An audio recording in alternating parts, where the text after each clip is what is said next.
Hi everybody, Nadim here with online tennis instruction, coming to you from beautiful Costa Rica. Our second OTI VIP ultimate experience down here. Having a great time on day 4 today.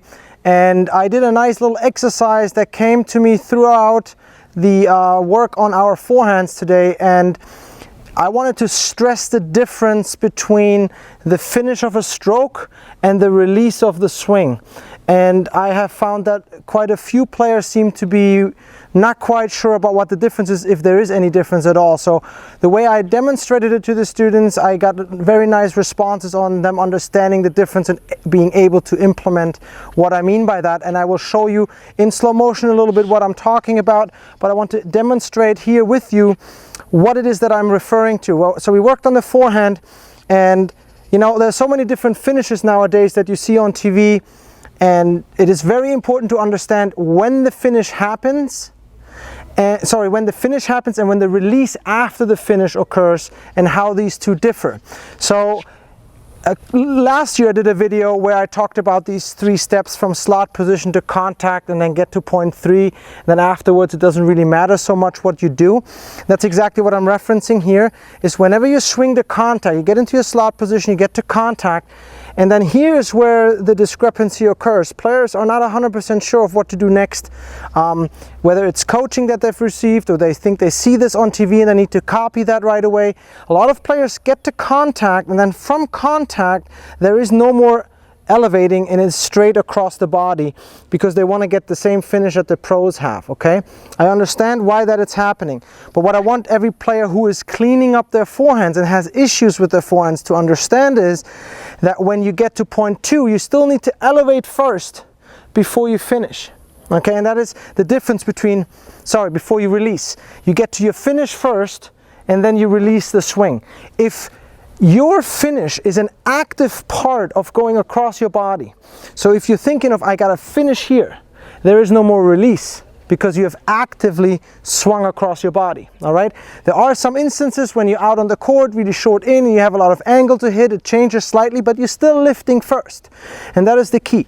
You're lifting after contact, your swing is essentially finished, after which you then release. And depending on where on the court you're positioned, what kind of shot you're hitting, the actual release changes. Also, how much force are you under? Are you playing at a very high level? You will have a faster swing across, but not at the expense of getting to that position, which we call the finish position, which is higher than your contact point was. Okay, and that description is what I gave my students, and it helped, and I hope it helps you as well. And let me show you in slow motion a little bit more exactly what I mean. All right, in this particular clip here, I will hit a regular forehand at relatively fast pace, self-feeding, and you will notice that the steps are still there. They may be deviated from slightly simply because of the pace with which I'm hitting the ball, but you will still see me go through those 3 steps, and you will still see the finish and then the release. So let's have this play out first in real speed. And now let's take a look at this one more time, and let me slow that down for you. And you will see that I'm still coming into these 3 phases, but I'm coming around a lot faster simply because of the pace I have generated. Okay, so let's break it down a little bit more. Right here you will see me come from point 1, okay, which is the lowest point, slot position, up to point 2. Okay, so I'm swinging up to contact, and then I remain on that swing up and out with the tip of the racket remaining out on the right side for long periods of time. Even though I'm swinging relatively fast, I'm still, after the ball has left my racket, okay, I'm still continuing to lift, and that is very, very important. And then the finish, because of the pace, is done right here with the racket tip pointing forward slightly more, okay, because of the racket head speed that I have placed on this shot. And now you will see that the release is happening long after the ball has left my strings, okay, and that happens as a true release rather than an active swing towards the left side of my body. This is where I'm essentially done with the swing, and due to the racket head speed, you'll see the tip of my racket having gone further over, but my extension to the target has still been completed first. All right, and if I were a better player, or I would be probably able to keep the racket tip on the right side even longer. But the point is that you will continue to lift up and out, and you will see my arm continue to lift up and out before it comes into this finish position, which is really down here. But the problem is when we play at full speed, you only see the beginning and then the end of the swing. So let me show you this one more time in slow motion.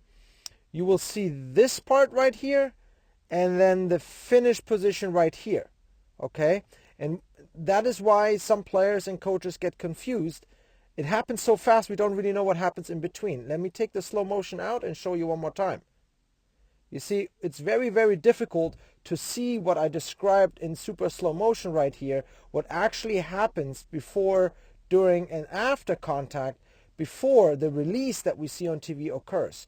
So next time you work on your forehand, or on your backhand for that matter, pay attention to what is your finish versus what's the release of the swing.